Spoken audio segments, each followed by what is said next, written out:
Outside of Dragon Ball and Naruto, Ranma 1/2 is the earliest manga series I can truly remember falling in love with. Pulled in by the colorful cover art, I quickly realized how different it was from what I had read up to that point. The characters, the comedy, the gender swapping.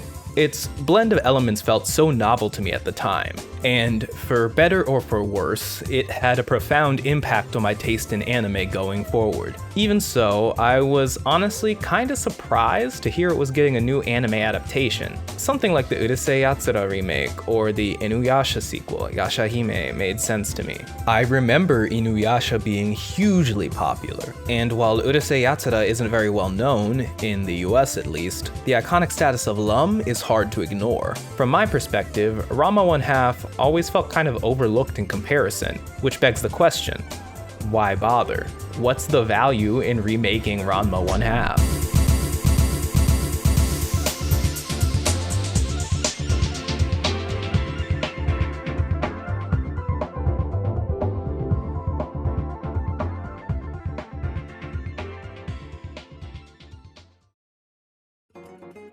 Despite how little discussion I feel like I've heard about it, of all of Takahashi Rumiko's series, Ranma 1/2 could arguably be the most influential. And when discussing the merits of remaking it, you have to examine the many ways it stands out, even today. Ranma 1/2 focuses around Ranma, a martial artist who falls into a magic spring while training. This leaves him with the curse of turning into a girl when splashed with cold water. To make matters worse, because of an agreement made by his father, he's arranged against his will to marry the equally resistant Akane. The two get off to a terrible start, arguing almost immediately, and though they eventually develop feelings for each other, their stubbornness keeps them from admitting it. It doesn't help that they have to deal with an eccentric supporting cast. Whether rivals out to defeat Ranma, like Ryoga, or other love interests he can't seem to get rid of, like shampoo. And so Ranma gets caught up in one convoluted situation after another, often of his own making. While Ranma can be described as a romantic comedy, it is much more focused on the comedy than the romance. Takahashi has shown the range to tackle more serious topics. Stories like Mermaid Saga, and to an extent Meisou Nikoku, deal in heavier themes. But it wasn't until Inuyasha, her serialization following Ranma, that she really stepped outside of the realm of comedy in her major works. Ranma 1/2 takes full advantage of this talent. It's simply hilarious. A lot of the comedy comes from the incredibly strong and incredibly flawed personalities of the cast. Ranma himself is no idealized hero. In fact, he can be kind of a jerk. He's an extremely skilled martial artist, and because of that, he's confident, prideful, and very competitive. But he's also insensitive, petty, and stubborn. While he may want to break his curse, he's not above using it or anything else at his disposal to his advantage. And so, despite constantly loudly proclaiming that he's a man, as the series goes on, he gets very comfortable channeling his inner Bugs Bunny by putting on disguises to trick Ryoga, and will argue with Akane over who has the better figure or who's a better cook, just for the satisfaction of one-upping her. Akane is generally kind and caring, but when it comes to Ranma, she has a temper, gets jealous easily, and is quick to violence. And this comes out often, considering she's constantly on the receiving end of Ranma's pettiness. Of course, this extends beyond just these two. Every member of the cast is filled with personality quirks that make their relationships a seemingly endless source of entertainment. In the process of coming up with the unique scenarios and characters in Ranma 1/2, Takahashi ends up creating a work with elements that would entrench themselves as mainstays in other series going forward. Some of these are more minor things, like Kodachi being the first anime character with the Ojo laugh, or Ryoga being the archetype for the Hokonshi trope, characters with a disastrous sense of direction.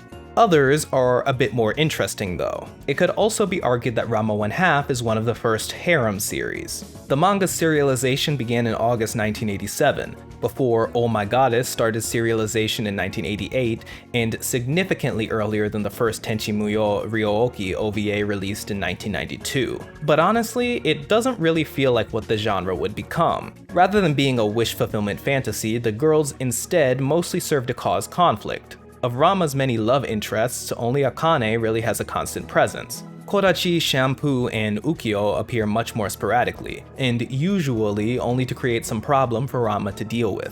Often, story arcs omit them altogether, instead focusing on things like battling new enemies or Ranma training. That's not to say that Kodachi Shampoo and Ukyo aren't appealing characters, but they are a much smaller part of the overall appeal of the series than in, say, Nisekoi or something. Most harem protagonists also fall into the kind of boring, perfectly nice guy self-insert archetype, and Ranma doesn't fit that role at all. He frankly has too much personality. He's actually interesting. And so, while I think that Ranma 1/2 is likely the inception point for my honestly embarrassing harem anime habit through my teen years, I think its harem element is more primordial, an idea that would be refined into the genre as it exists today without further development in works that would come later. What I think is undeniable is Ranma's status as one of the most significant works in the gender bender genre. The idea of a gender-swapping character wasn't new even in 1987. There's works like Monkey Punch's 1980 one-shot Cinderella Boy or Yuki Masami's original 1985 version of Birdie the Mighty, both starring separate male and female characters sharing a single transforming body. And even earlier, Yuzuki Hikaru's 1975 series Boku no Shoutaiken starred a male character whose brain is placed inside the body of a girl. Takahashi herself has said that Ranma was partially inspired by a different 1973 one-shot story by Yuzuki, Waratte Yurushite, which seems like a precursor to Boku no Shoutaiken and has a similar plotline. The brains of a boy and girl are accidentally swapped during a life-saving surgery. As a side note, both of these Yuzuki stories have aspects that don't age all that great or are just outright bizarre, like the doctor performing the surgery in both clearly being modeled after Adolf Hitler. So yeah, that's weird. Just a warning for anyone planning on looking into them. Where Ranma 1/2 differs from these other works is in its approach to this idea, by having a single character that actively swaps between being physically male and female based on an involuntary external trigger. In this case, water. It's a pretty novel idea, and through a variety of statements, Takahashi has given some context on how she arrived at it. She's expressed her love of drawing girls on many occasions, but when conceptualizing Ranma, she was torn between primarily wanting to draw girls, but also wanting to, at least sometimes, have a male protagonist. Having described Waratte Yurushite as the origin of Ranma, I assume it was the main inspiration for her solution. Combine the two. From there, she determined that water would be the agent of change, and soon after, many other details like Ranma's name, his design, trademark pigtail, and even the series' Chinese theme would evolve naturally out of that initial premise.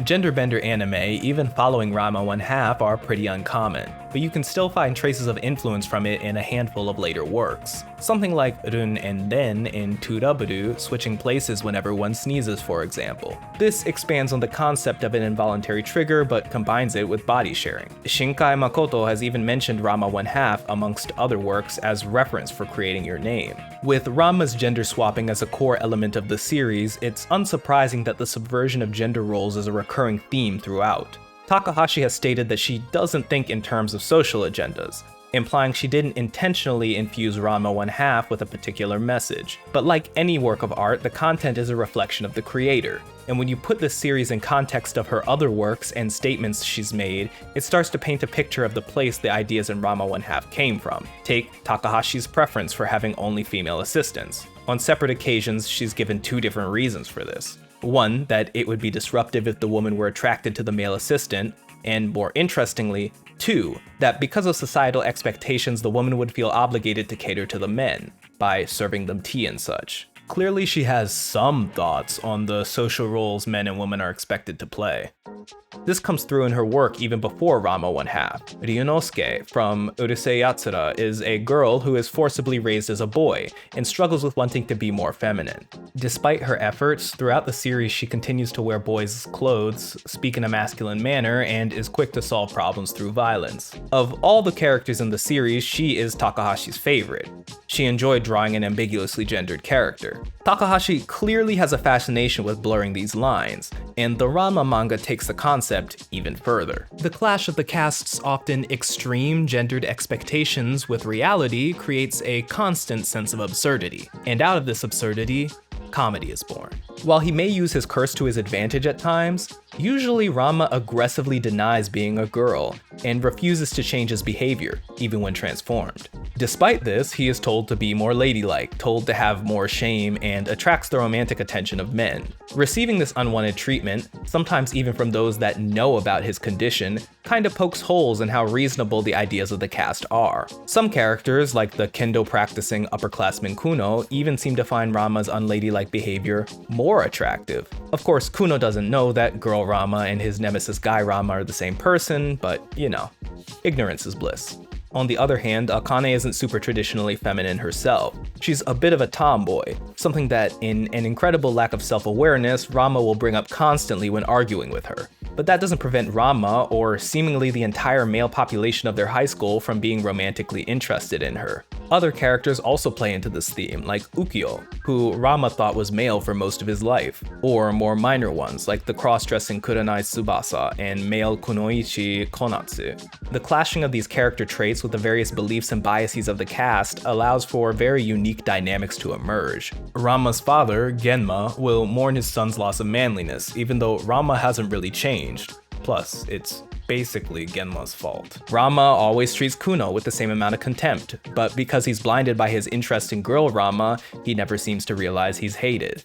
Ryoga is so starved for affection that he is immediately charmed whenever Ranma transforms and puts on a disguise, etc. Of course, there are aspects of Ranma that don't age very well. It is a series from 1987, it's not revolutionary.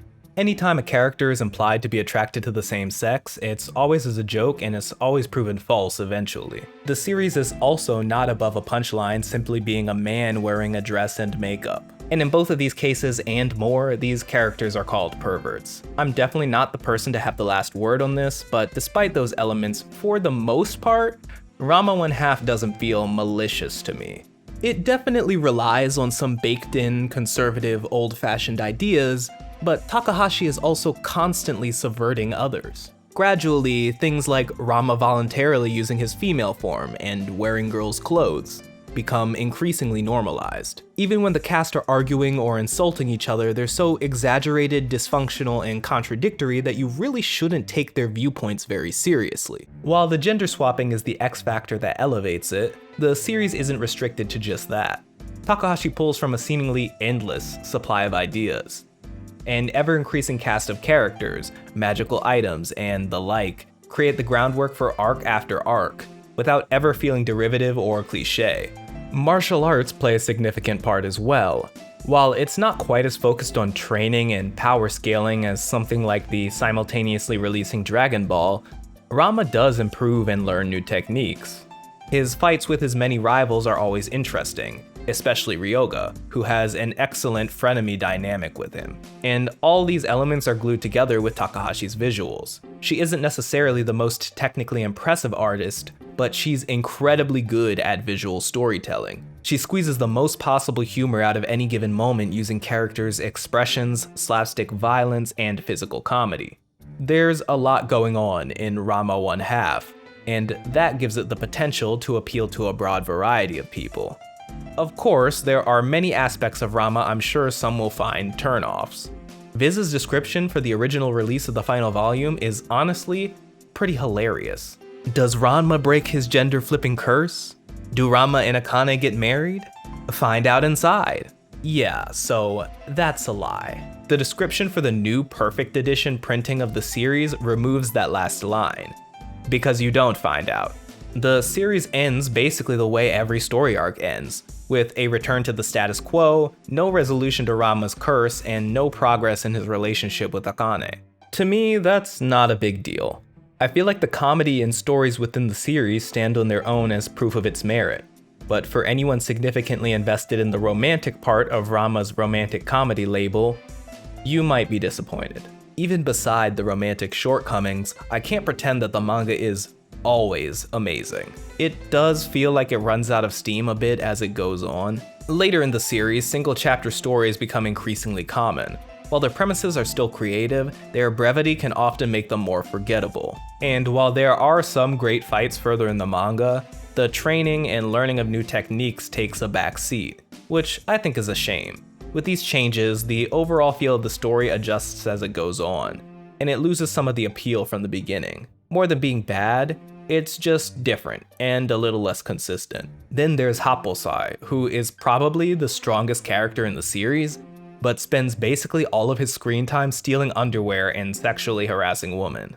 He's treated as the villain most of the time, but basically is always implied to have the upper hand, and even when he's defeated, he's guaranteed to return. There are some great arcs involving Happosai, but he definitely can be annoying, and I'm sure some people will find him hard to stomach. There's also Shampoo, who, alongside some other Chinese characters, embodies Japanese stereotypes for Chinese people, speaking in what is essentially broken, heavily accented Japanese, or English, depending on what version we're talking about. While Ranma 1/2's Chinese theme definitely gives it an additional unique element that helps it stand out, it does feel a bit insensitive. I won't act like I'm an expert in Chinese-Japanese relations, but Japan doesn't have a great track record. So this kind of depiction, even if common in Japanese media at the time, is probably not the best look. And of course, there's the fan service. Ranma 1/2 is liberal with nudity, and female Ranma runs around half-dressed pretty frequently. It is less aggressive in how it frames the fan service compared to other series though. There's few disruptive close-ups or panty shots or anything. It feels more matter-of-fact. The fan service is a part of any given scene, rather than the point of it. I can't lie and say this wasn't a part of what hooked me on this series initially, but for those who prefer to avoid it, here's your warning. Despite these aspects, I do think that Ranma 1/2 overall holds up today. Takahashi's body of work has influenced entire genres and character archetypes, and because of that, Ranma avoids feeling too dated, even though the manga is nearly 40 years old. Which is why it always was bizarre to me that I never really heard it talked about. In my mind, I always envisioned it as Takahashi's least successful of her big three Shonen Sunday works: Urusei Yatsura, Ranma 1/2, and Inuyasha. But based on the most recent available sales numbers, Ranma is Takahashi Rumiko's best-selling series in Japan. At 55 million units, it beats Inuyasha, Urusei Yatsura, and Meisou Nikoku. And even when looking at the average sales per volume, it's still second highest, losing out only to Meisou Nikoku, which might be even more surprising. I didn't even know Meisou Nikoku was a thing until a few years ago. Somebody, anybody, please re-release this show. I desperately want to watch it. But the point is, Ranma 1/2 is a very successful series in Japan. And my personal perception of the series' popularity is probably a result of when it was released. The Ranma 1/2 manga was published by Viz in the US throughout the 90s, first in single issues, some of which were actually colorized, and then in compiled volumes. The anime was also being released around the same time throughout the 90s, in VHS format at the cost of 2 episodes for $25 to $30. Toonami, which would cause an increase in anime fandom, wouldn't start until 1997, and notably did not air Ranma in any region outside of Latin America. From my understanding, the series actually has a decent Latin American following as a result, and it's easy to imagine how in most places it was overlooked by the still growing anime fandom, especially considering it was only available to watch on expensive DVD and VHS releases. With this in mind, a remake today makes a lot of sense for a worldwide audience. With the anime being 35 years old, it's primed for nostalgic older viewers to want to check it out. And similar to Urusei Yatsura's remake, it's also a chance to introduce the series to new viewers, who either weren't aware of the series, weren't around when the first anime was relevant, or that simply never had enough reason to go out of their way to watch it. This is probably the biggest benefit of the remake, but it isn't the only one. The thing about the original show is, it has some problems. The Ranma 1/2 anime started airing in Japan in April 1989. While it's often treated as a single show, probably because that's how Viz released it in the US, it's actually split into 2 parts. Ranma 1/2 ran for 18 episodes before being cancelled because of poor ratings. It was later relaunched as Ranma 1/2 Nettohen, airing at a different time slot where it was more successful, and would run for an additional 143 episodes, for a total of 161 between both.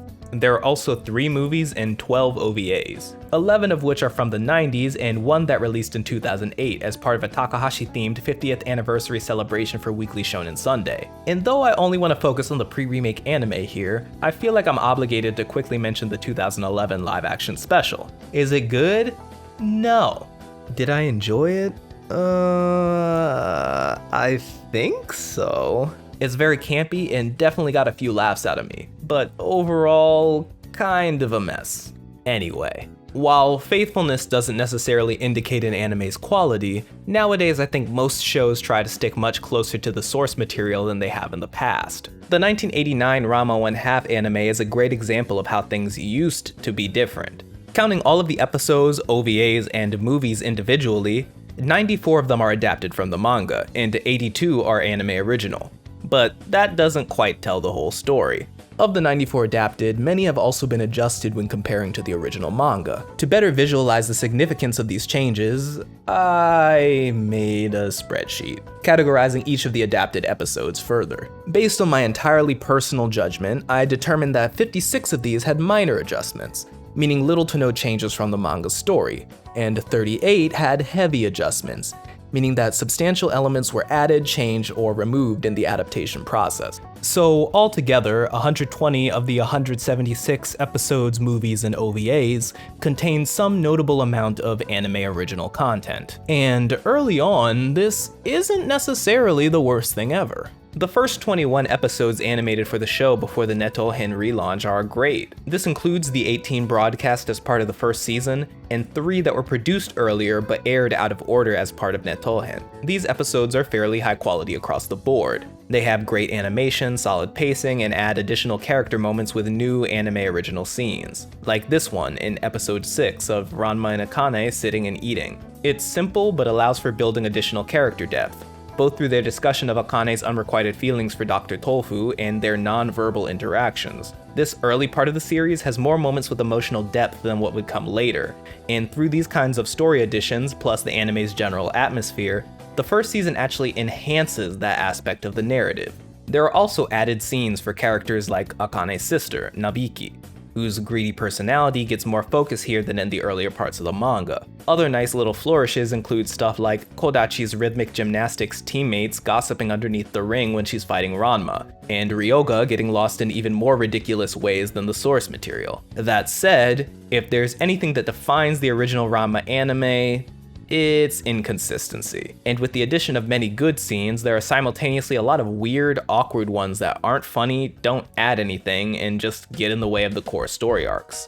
Nettohen amps up all these issues and adds a few more. You start to feel the effect of the anime starting only 2 years after the manga. Not only is it full of forgettable filler, but many single chapter stories are stretched out into full episodes, and adjustments made in the adaptation process start to feel like they don't really add much of value. Certain stretches of the show are an absolute slog. These problems are immediately noticeable. The first episode of Nettohen adapts the martial arts takeout arc, possibly the most butchered story arc in the entire adaptation. The manga version features Ranma, Akane, and Shampoo participating in a competition to see who can complete a food delivery the fastest. In the anime, this arc was moved earlier in the story, to a point where Shampoo had returned to China, so she's replaced by a new anime original character that appears only in this episode. Unlike Shampoo, who runs a Chinese restaurant with her great-grandmother, this is just a generic new fiancé, who for no reason happens to be a master of martial arts takeout. Her entire existence, from her backstory to her skill set, is designed only to facilitate this episode existing at this point. Kuno is removed from the story altogether, probably to fit it into a single episode, but his participation in this arc was a cause of some of the funniest moments. To be fair, this episode does open with an anime original scene of Genma being a scumbag, which is perfectly in character. But generally, what's left after the changes is pretty boring, and removes a lot of what made the original arc interesting. That's all besides the visual issues. The Nettohen relaunch led to some internal staff adjustments, including the loss of the 2 series directors Mochizuki Tomomi and Shibayama Tsutomu, the loss of an integral animation director Goto Masako, and a change in the lineup of episode directors. This, alongside overseas outsourcing of animation, leads to an immediate change in the overall aesthetic of the relaunch, accompanied with animation quality issues in the early episodes. It generally goes from looking like this to looking like this. And even as the show gets past its initial troubles, it never really feels like it reaches the same level of consistency as the first season. On top of that, what may seem like minor story changes in adapted arcs actually end up causing problems later. Take the replacement of the character Gosung Kugi with the anime original Sasuke, for example. Sasuke is not only kind of annoying, but also feels out of place in many of the scenes he's in, because they were designed for a different character. They eventually decided to introduce Gosong Kugi later in the series, through an episode combining various moments he participated in the manga, some of which repeat jokes from earlier in the anime where Sasuke took his place. Something similar happens with the decision to make Ranma's curse remain a secret.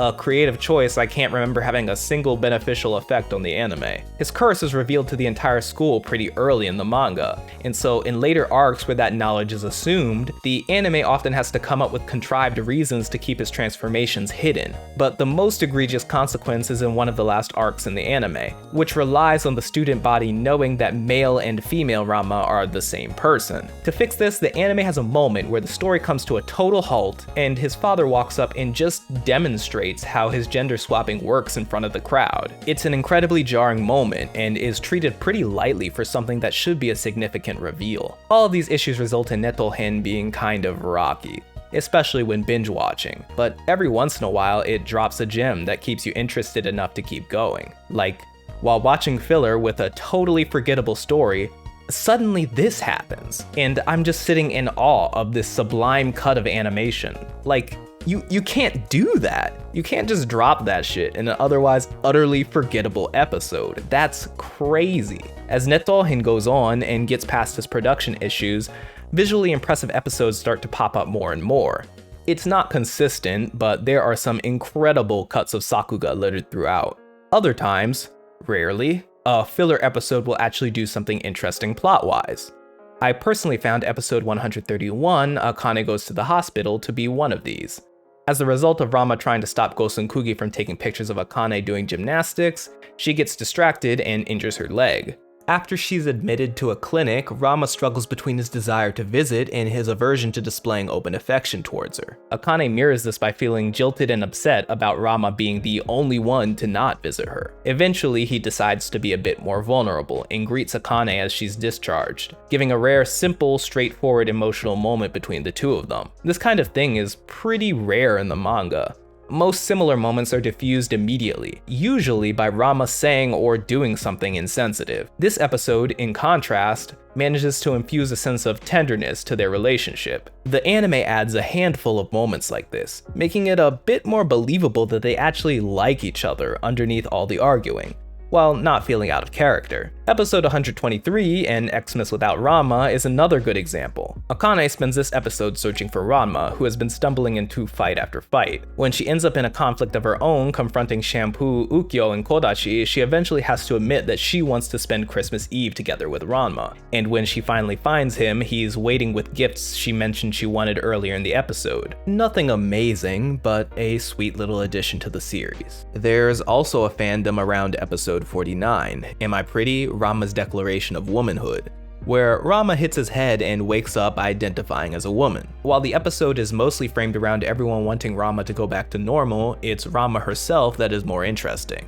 Her struggle to get those around her to accept her as a woman can be pretty heartbreaking, and apparently resonated with trans viewers. The setup may be kind of cliche, and a lot of scenes are played for laughs, but the most interesting key moments are taken fairly seriously. Admittedly, I'm pretty sure I remember not liking this episode as a kid, probably because I've always been a huge fan of female Ranma's brash, masculine demeanor. But it's a welcome addition and one that's much better than a lot of the other filler. It's fun to see Yamaguchi Kappei play a female Ranma in a male body, or for Hayashibara Megumi to get to play a feminine girl Ranma, as opposed to male Ranma in a female body, or even male Ranma in a female body acting out his notion of femininity. It also doesn't hurt that the episode looks great and just casually drops one of the best fights in the entire series. Usually though, the Ranma 1/2 anime is at its best when it does a good adaptation of a solid manga arc. Multi-episode stories are almost always standouts. They seem to receive the most care and are some of the funniest parts of the show.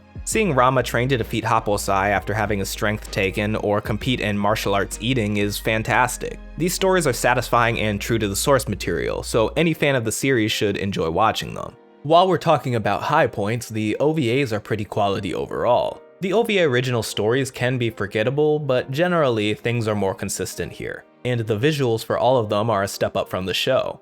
They look great. But no matter what angle you look at it from, this series has some rough stretches. Takahashi has spoken a bit on adaptations in the past, and it seems like she doesn't really expect or require them to be one-to-one. seeing them to be no longer her work to an extent. She has expressed opinions on various interpretations of her series, like her feeling that Urusei Yatsura, Beautiful Dreamer, wasn't really her vision of that series, but she has said she enjoyed watching the Ranma 1/2 1989 anime, so clearly the changes didn't bother her all that much. From my standpoint though, it's lacking in a lot of ways. Despite its length, it's not a full adaptation.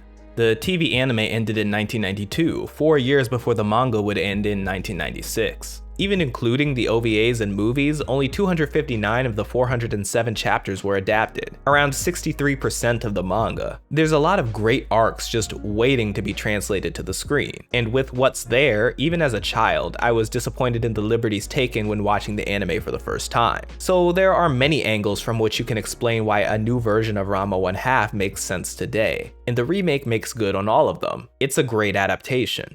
It's extremely faithful to the source material, sticking very close to its tone and pacing. It manages to effectively replicate the snappiness of Takahashi's incredibly tight comedy and storytelling. The experience of watching it feels eerily similar to the experience of reading the manga. It calls back to the original work aesthetically as well, with sound effects from the manga visualized as text on screen, and a vibrant color palette that evokes the bright, eye-catching colors of the original tankobon volumes. It only goes so far as to make the most minor changes from the original story, and these little things, like creating a recurring announcer character, are positive additions to the show. It even shows reverence to the original anime. Nearly all of the main voice cast have reprised their roles. Ranma retains his red hair when in female form, which was introduced in the original anime as opposed to it always being black in the manga, though it's kinda pinkish now. They replicate the narration explaining the concept of the series at the start of episodes, and the opening even references the originals. For anyone new to the series, it's a great way to experience it for the first time, which gives me some mixed feelings because while I do think it's good that it exists, I feel like it's likely to overshadow the original adaptation,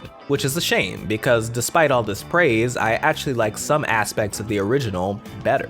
Looking at the two side by side, the most obvious initial comparison point is the visuals. The saturated digital style of the new show is definitely eye-catching, but the 1989 anime is no slouch.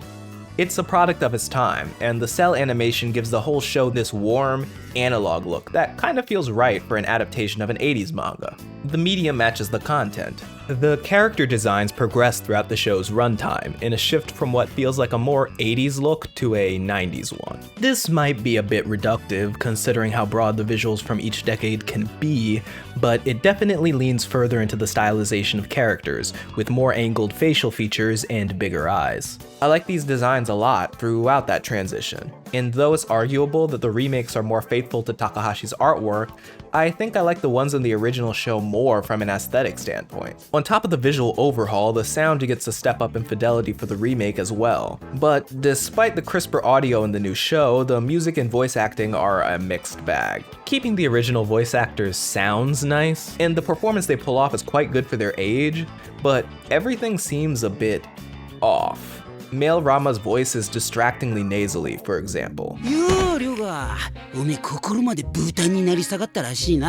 And Akane sounds a bit breathy and almost hoarse,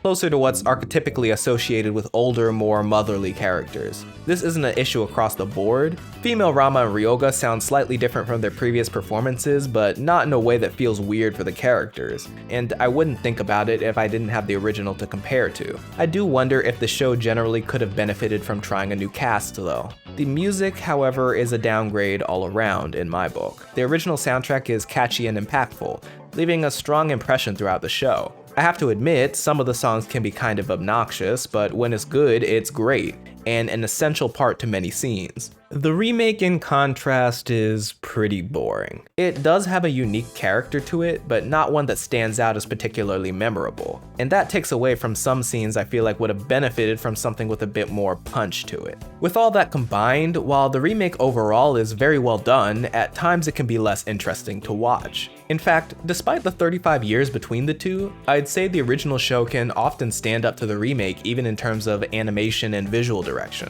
In some scenes, it's actually better.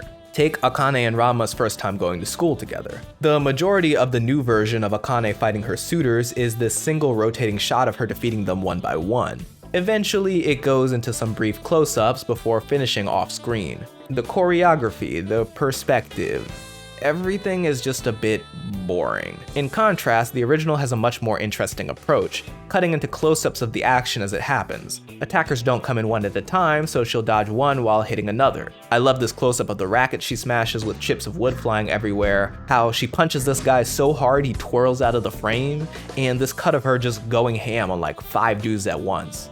It's a great scene. Don't get me wrong, the remake has many moments that improve over the original, and is just generally quite well animated. There's tons of cartoony character acting, comedy slapstick, and fittingly impressive liquid animations. This scene of Ranma swimming back into the ring through a stream of water is actually stunning. Possibly the best Sakuga in the entire show. I think the general consistency and faithfulness of the presentation lends itself to many moments being high quality, but it can make others feel a little safer than the original. In both the remake and the manga, scenes like Kuno's first decisive loss to Ranma, or when Kuno confesses to the pigtailed girl, take place in a random location at their school. This may be accurate on the remake's part, but is kind of boring. A lot of this early section of the story takes place in samey feeling areas. In the original anime, they added a bit more variety. The former scene takes place outside of school altogether, which is a nice visual switch up, but doesn't really significantly impact the scene much otherwise. The latter does actually still take place at the school, and instead adjusts the time of day. The use of the sunset here is striking, and works both before and after the scene subverts expectations. It initially gives off the vibes of the background for a fateful duel, which is what Ranma expects. But with the reveal of Kuno's true intention to confess to girl Ranma, the score kicks in, creating an overly serious moment to match Kuno's romantic gesture. The last shot of Ranma falling to his knees while petals fly into the camera finishes the scene with a final, melodramatic touch. The remake instead has this set during the day, and delivers the confession with visual effects and music intended to make the moment more humorous, which I actually think makes it less memorable. The confession itself isn't really that funny of a moment, and the 1989 anime's exaggerated romanticism gives it more dramatic irony, alongside just making it more visually interesting. If there's one single comparison that best sums up my feelings about the two adaptations though, it's Ryoga's first duel with Ranma.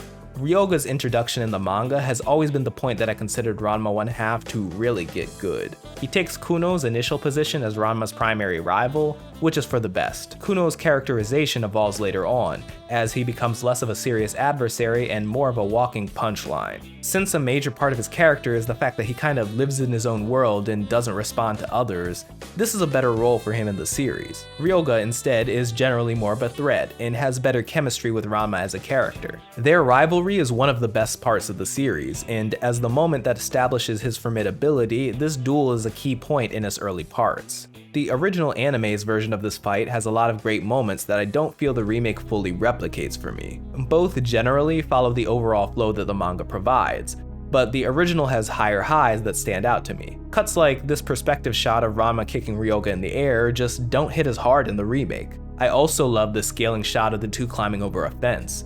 It gives a very kinetic sense of being in on the action, as opposed to this, admittedly very buttery, cut of the two fighting while jumping over. And this shot of Ranma crushing a water fountain while attacking Ryoga is from a cool perspective, with debris that gives it great physicality, unlike the remake's kind of awkward overhead shot with too much digital blur. All of these scenes eventually lead to an accident where Akane's hair is cut short in the midst of the action. This is a turning point in the series, and is the inciting incident that solidifies the dynamic of Akane and Ranma's relationship. Her long hair was an attempt to be more like her sister Kasumi, who Dr. Tofu has feelings for, and having it cut causes Akane to give up on her feelings for him. This allows for room to fully establish Akane and Ranma's will-they-won't-they relationship, which may never get anywhere, but is a core aspect of the series going forward. Takahashi described it as when she finally understood Akane's character, and her editor has called it the actual birth of the series. The new anime handles this well.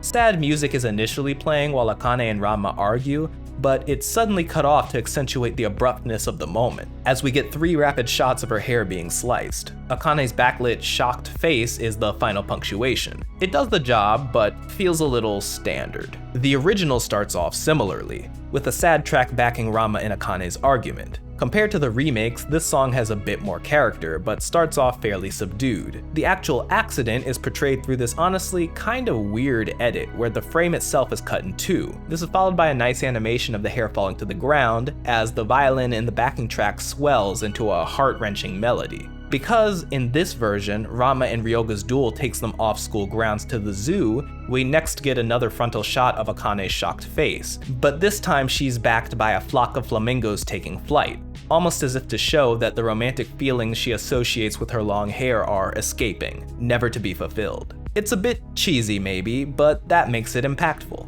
And as opposed to the remake's simple off-screen slap sound effects, the show then uses a visual metaphor of active construction equipment to represent Akane hitting Ranma and Ryoga. In scenes like this, the original anime just manages to create a lot of interesting, exciting, and emotional moments, especially through the use of creative visuals. But while there are many points that stand out more to me in the 1989 version, there's also a lot of nonsense between them. This whole fight in the original anime is littered with inane side plot elements added presumably to fill out the episode. The addition of a one-off science club that resents Ranma's engagement to Akane is not interesting or funny at all. They attempt to sabotage Ranma in his fight with Ryoga, but end up being entirely a non-factor, and are barely even acknowledged by the two of them. And though Nabiki's scheme to make money by helping Ryoga is in character, giving him a placebo pill to help him beat Ranma just feels weirdly placed, and ends up also being mostly non-consequential to the fight itself. The remake doesn't bother with these kinds of additions, presenting a much more streamlined version of the fight that basically just sticks to what was in the manga. All of these differences are ultimately the result of two shows that are aiming to accomplish different things. One is a faithful conversion, intending to convey the full appeal of the original work, while the other is a different interpretation that can bring out new value from parts of it that weren't as emphasized. And so, to me, both have value.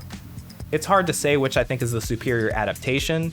It's probably the remake, but I still find the original to be better in a lot of key ways. While they don't always work in his favor, the creative decisions it makes both visually and plot-wise feel a bit more risky, which I find interesting. Depending on what you value, you'll probably gravitate to one over the other. So for those who've only seen the remake, I would encourage you to try at least the first season of the 1989 show. But really, making a direct comparison of the new anime to the same events in the original doesn't tell the whole story, because this is the part of the manga that least needed remaking. The first season of Ranma 1/2 1989 is the most consistent in quality, so the real measure of the significance of this remake will be the upcoming season, or hopefully, seasons. While I doubt that this will end up being a full adaptation of the manga, if it's able to condense the best parts of it into a consistent package, that, in my eyes, would make it a valuable addition to the franchise. Did Ranma 1/2 need a remake?